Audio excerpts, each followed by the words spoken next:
Lunch is a writer, filmmaker, actor, musician. She's recorded with the likes of Nick Cave and Henry Rollins. And she's also a confrontationalist. She's touring Australia with her music and spoken word show. To find out what a confrontationalist is, please welcome Lydia Lunch.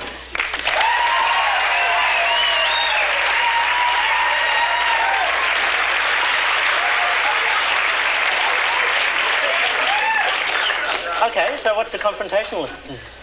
Confrontationalist. Yes, what is it? Well, it's basically someone who wants to address the issues that other people would rather not talk about in public. For example? Like their personal history of abuse, familial dysfunction, sexual obsession, the American way of life, death. The normal fare of late-night chat shows. Not until now. Not until now. Okay, let's start with the first one. Sexual abuse in childhood.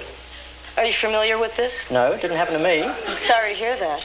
Why? Is it a good thing to happen? I think it can make good things come from it, yeah. Because it really makes you examine not only yourself, but the way that the entire power structure is based on abuse. I mean, the family is a microcosm of a fascist society. We start there. Who is the Hitler figure?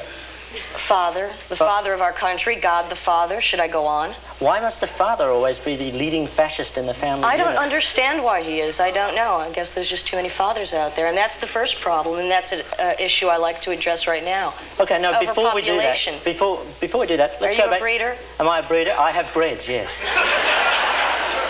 Should I not have bred? I won't breed. No, I think it's absolutely... You've confronted already. You were abused as a child, if I can just I think most people were abused as children. No, there is abuse and there is abuse. Absolutely, and that's what we... Well, what sort of abuse are we talking about? Were you sexually abused? I was sexually abused, abused by religion, and abused by the power structure. You were sexually abused by your father? Absolutely. And so what view does this give you of the world? Well, I think it gives me a rational view, because I had to examine that kind of power structure and how it relates to the entire political situation as a worldwide patriarchy. We are all being abused by the fathers, whether they're in a political position, a bureaucratic position, public television. We are all being abused by the father, whatever format that takes. Men run the world, they rape the world, and they are ruining the world. So, take your responsibility and do something with it. It's your duty, your generation's duty, to turn that around, men.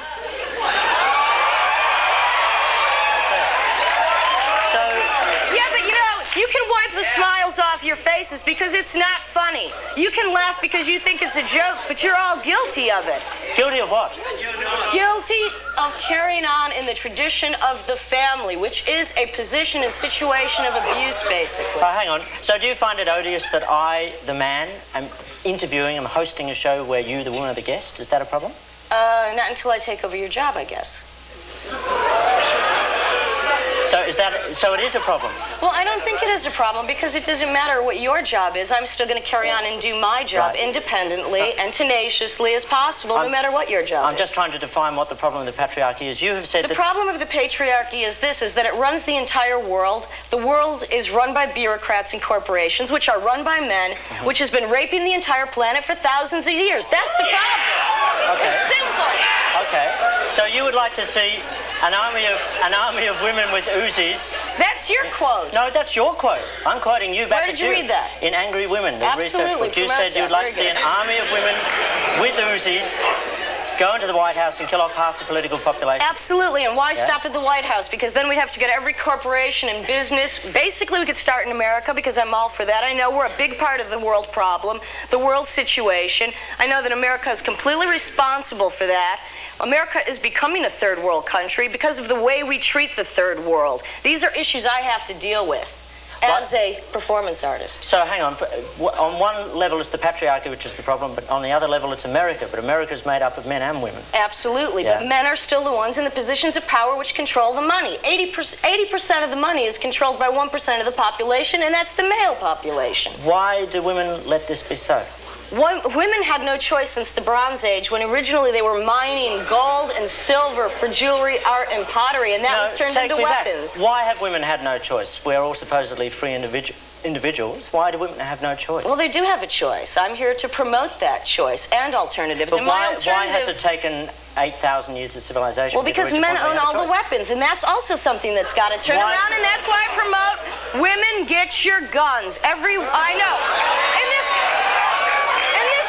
Even the cops, do they have guns? The cops have guns, oh, yes. finally they have guns. They only shoot people without guns. But we did originally start this country as a penal colony, so there's got to be some imbalance. Now, there are so many interesting things you're saying here. You're coming from the country with the highest incidence of gun-related deaths. Absolutely, 10,000 last year alone. I think you had 10. And you're saying to 51% of the population, get your gun. Absolutely, and that's because women only commit 13% of the violent crime, and that's what's got to turn around. No, I don't want to have to be forced.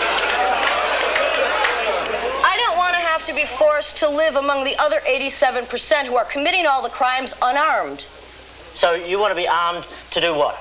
I want to be armed for one reason, and that's to protect and defend myself in my own home. I'm not promoting the fact that everyone should carry a gun and walk down the street and blow anyone's brains out that they want to, although that is already happening. But women should burst into the White House with Uzis.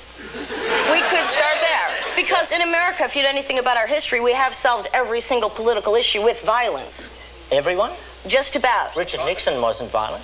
Well, that's because I didn't have a gun in those days. Oh, I see, right. So you would have given him... No, I wouldn't waste my bullets. You wouldn't waste your bullets? Absolutely well, there's no point not. now, he's dead too. Well, no. There really isn't. It's true. The issue with guns in America is this, is that so many criminals already have guns, that unless the average person, especially the average woman, can feel safe in her own home from intrusion, you can't steal my nights from me. Under the patriarchy, women's pleasure has already been stolen, and it's taken us a long time to get that pleasure back. You're not going to steal my sleep. That's where the issue of readdressing the imbalance of who has the guns has got to come in, because America's already over the edge. It's over the top. There's no choice. Gun control means nothing. Gun control to me is learning how to fire a gun correctly at the right target. You're very interesting. Very interesting indeed. So are you, and the pleasure is just absolutely indescribable. I'm glad you think that. Now, you're performing around Australia. You have a bug on your face. He's gone. Oh, my God. My perfect visage ruined. Got him. You're performing around Australia? Yes, for now. Yeah, and this is the sort of thing you're doing, confrontational? Well, no, I'm telling stories here, and I'm also performing with Roland S. Howard in our band Shotgun Wedding. That's not very confrontational. It's actually beautiful, obsessive songs of dark romance. Blood? Did I hear blood? It's a shame. You should stir up more people like this. Keep your eyes. Well, they seem rather riled, I think. They're riled, but in a good way. And you know, I don't really have a personal problem with men. It's men in positions of power, and the imbalance of that's got to be readdressed. And that's where my confrontation comes in. I have no beef with men. Hey. I love men, especially men with beef. Okay. Hey, it's been a real pleasure. Please thank Lydia Lunch.